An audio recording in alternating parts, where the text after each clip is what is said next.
Hey there! The time is 3:23 p.m. on Thursday, May 11th, 2017, and you're tuning in to the Independent Informers. We are extremely grateful to have guest speaker Minh Nguyê on our podcast today. His bestseller, A Soulless Ocean, has brought to light the struggles that countless families bravely endured for a chance at a new life in Australia.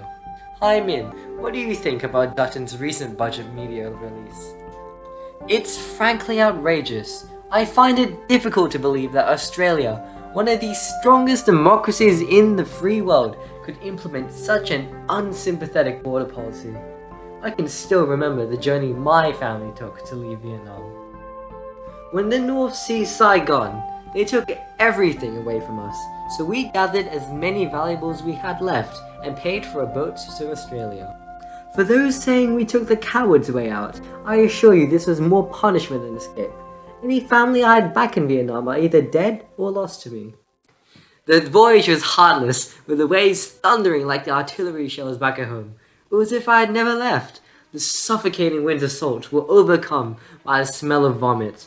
This was a struggle that everyone on board experienced for months on end. Not everyone would make it though. My grandmother would pass away a few kilometers from the shores of Australia. Wow, I'm deeply sorry for your loss. She was one of the lucky ones, because she was buried in Australia. Those that died before would be thrown into the sea. Our family went through all this pain and suffering just to make it to Australia, to have a new life, one free from authority. For them, the risk of dying thousands of kilometers away from home was worth it. Truly tragic. I hope you found peace with her passing. What do you think about the plight of other refugees? They just want to survive and have the best opportunity in life. When we send back boats, we are denying refugees their basic human rights to live free from tyranny.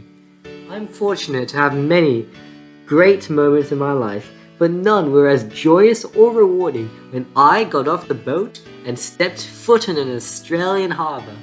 Having made it through the treacherous journey across the Pacific, I could really appreciate the tranquility and silence of Australia.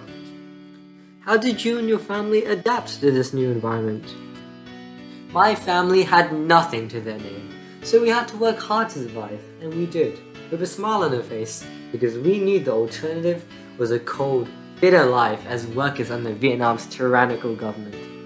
Funny story, my birthday 10 days ago isn't even my real birthday. Before we fled, the communists even took our birth certificates. My parents didn't know the birthdays of their 10 children, so they just gave me one. That's how monstrous the Vietnamese government was to us. Wow, I admire you for finding humor in a truly dire situation. What do you remember of your past life? There are definitely some things I miss from Vietnam.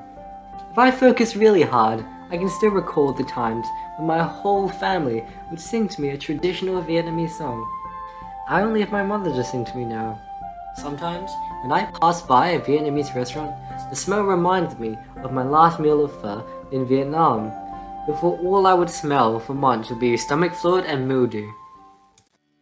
Do you return to the harbour where you first stepped foot in Australia often? Absolutely. I regularly go back and just sit in the sand with my family. My life in Vietnam ended there, but my life as an Australian began. The restful flow of the waves remind me of my journey and those I had left behind. Precious memories, falling from my mind and into the ocean like handfuls of sand. I will never forget the first time I grasped the cool saline seaside. It was the day I became Australian. Amazing! Well, thank you for joining us this evening. Tune in next time when we discuss how preferential voting works.